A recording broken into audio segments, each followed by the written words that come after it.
Welcome back to the More Than Capable Mompreneur podcast. I'm Shannon Baker, a coffee-loving mompreneur that started as a virtual assistant and turned into a total systems geek. And I want to help you shift your mindset and embrace your worthiness while creating systems in your business so you can be more productive and build success on your own terms without the mom guilt. Are you loving that? Well, I hope you're ready for real conversations that will help you beat the perfectionist inside, rediscover your strengths, and up-level your self-love in the mom cracks of time so you can stop letting fear hold you back because you are enough and you do enough. We are more than capable mompreneurs.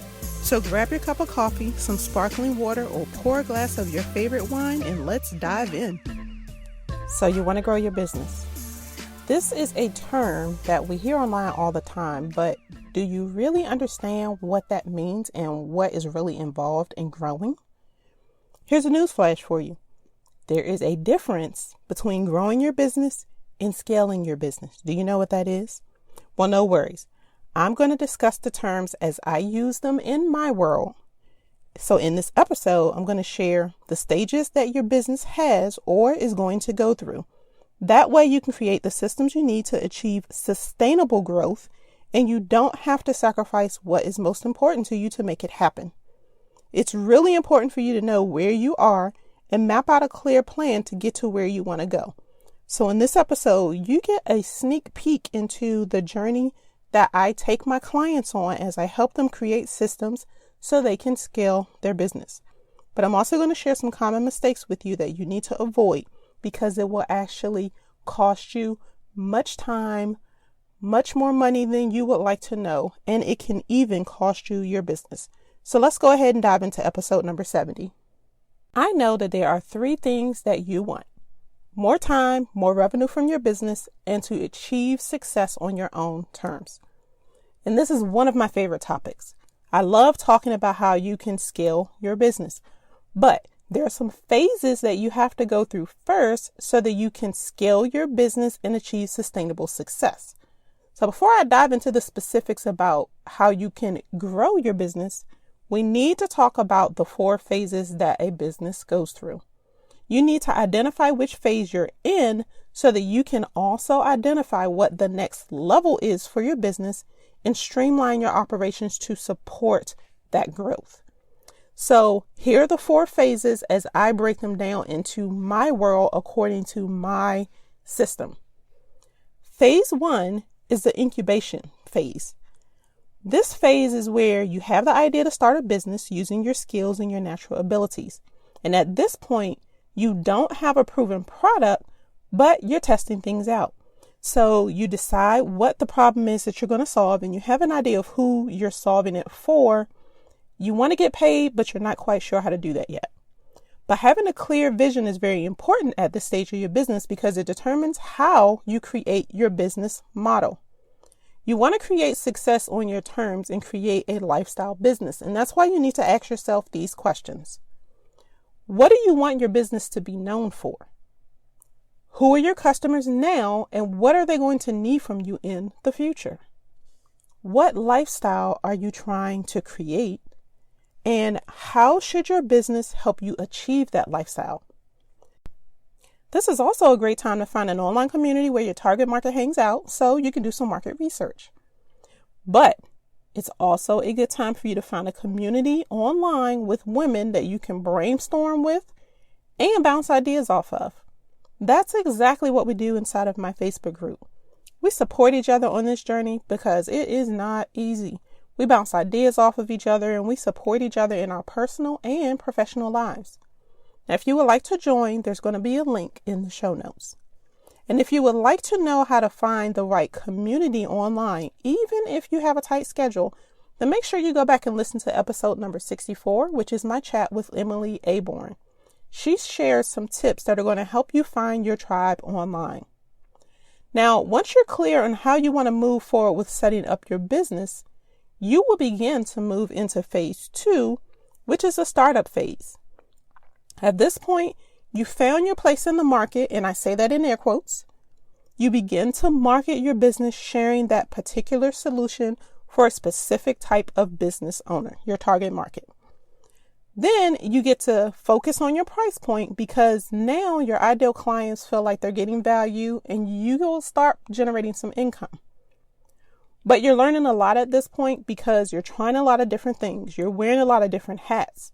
You might be working with a lot of different types of customers because while you have an idea of who your target market is, you haven't really niched down and you're still kind of getting your feet wet. You definitely have not documented any of your processes or created any systems at this point either.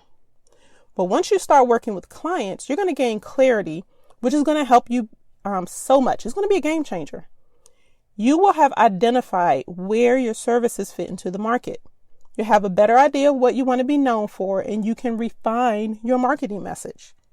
You will have identified and really create a defined description of who your ideal client is, and that is definitely needed.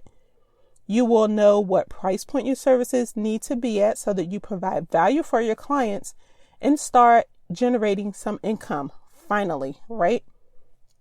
Now, when you get to this point, you're going to start to realize more than ever that you need systems because things are going to start getting overwhelming.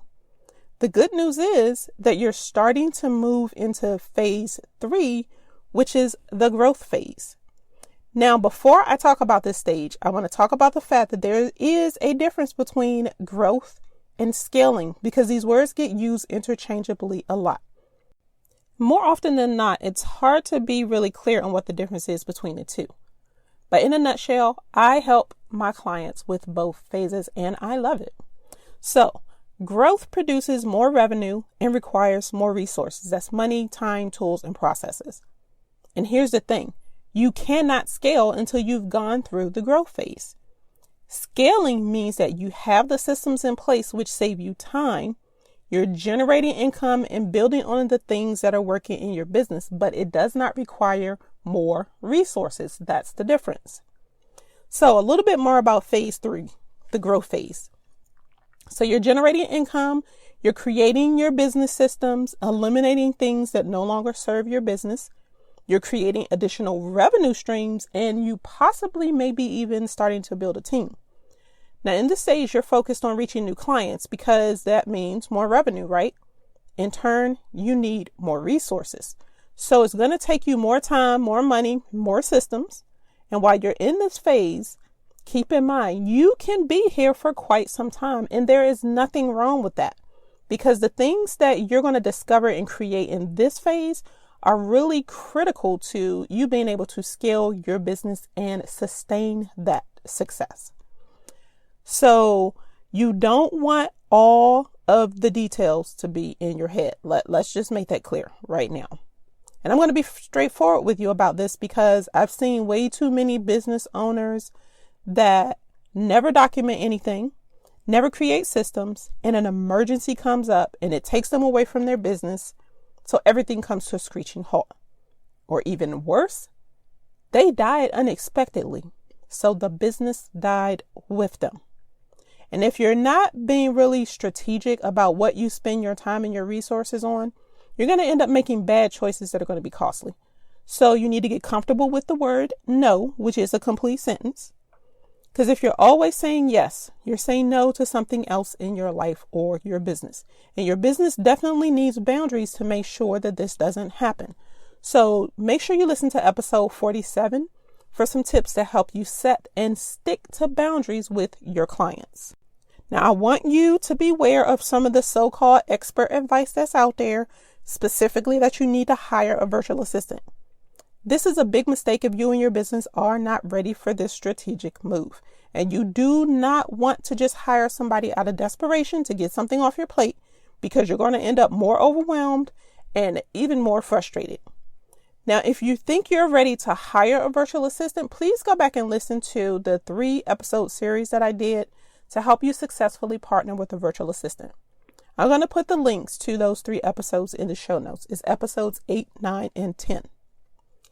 Now, this can actually be a fun phase for you because it's when you start to create intellectual property to share your expertise and establish yourself. So that can be online courses, launching a podcast, hosting webinars, starting to speak at events, so many different things. But this is definitely when you need to think about investing in experts to help you get the right pieces in place. It's critical to make sure you have these pieces needed to successfully grow your business without burning out or becoming overwhelmed. Now, you may not be able to afford a business coach or a system strategist like me, or even a marketing consultant, which you definitely need, but you can look at other options to tap into the knowledge that these experts have by booking a paid consultation if they offer that. Free is great, but when you really want to grow your business, you have to get some skin in the game and pay for that pick your brain session. And if you can invest in some online training, do it. If you would like my help to figure out what your next step needs to be, make sure you book a 15-minute discovery call with me. I'm going to put a link to my calendar in the show notes. And now for phase 4, the scaling phase. At this point in your entrepreneurial journey, you have the systems in place that allow you to expand your business without increasing your operational costs or using additional resources. And because you have more time, you can focus on your zone of genius.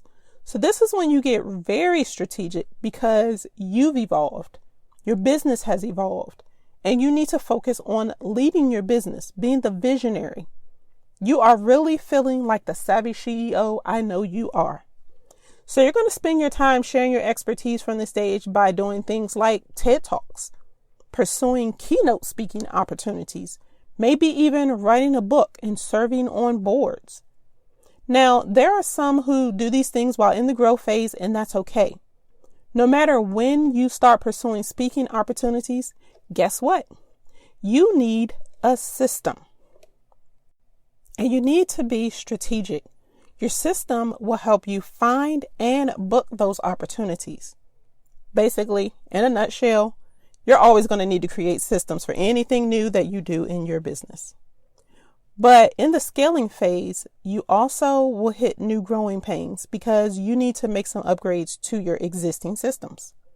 If you decide to expand your operations and build a team, you're going to need to make changes like switching from Trello to maybe ClickUp or Monday so you can assign and track tasks and stay focused on your vision. The goal for any system changes that you make is to create a more efficient business that stays in alignment with your vision and your lifestyle. So if you're ready to streamline your operations and grow your business, you can start by making sure you have the clarity you need to solve your target market's problem and that you have a clear vision for the future of your business, and that aligns with the future you've dreamed of for yourself and your family. And you have a strategic plan to execute that vision. If you want to start growing your business, but all of this seems a little overwhelming, you don't have to do it alone. If you want to talk to me about it and see where you should start, definitely book that 15-minute discovery call with me. Now, if you want to get my eyes on your back office operations and work with me to get your systems in place, we still start with that 15-minute discovery call so that we can go into more detail and see if you're ready for my solo power assessment. This is a recorded 2-hour deep dive that we do over Zoom, and we look at your current operations. It helps me get a better picture of your current things that are working, things that are not. And then when it's all done, I create a comprehensive plan that's going to address your specific needs. The cost of this assessment is $450, and it includes a 90-day action plan. It's time for you to get your back office in order so you can do more of what you love, increase your impact and your revenue, and unlock the next level of your entrepreneurial journey. So I want to thank you for tuning into this episode. A link to my free Facebook group, the episodes that I mentioned, and a link to my calendar for you to schedule that discovery call are in the show notes. And I want to hear your thoughts on this episode. So feel free to DM me on Instagram or take a screenshot, post in the Instagram stories, and tag me at @Shannon Baker. And remember, you are more than enough. So until next time, keep calm and streamline.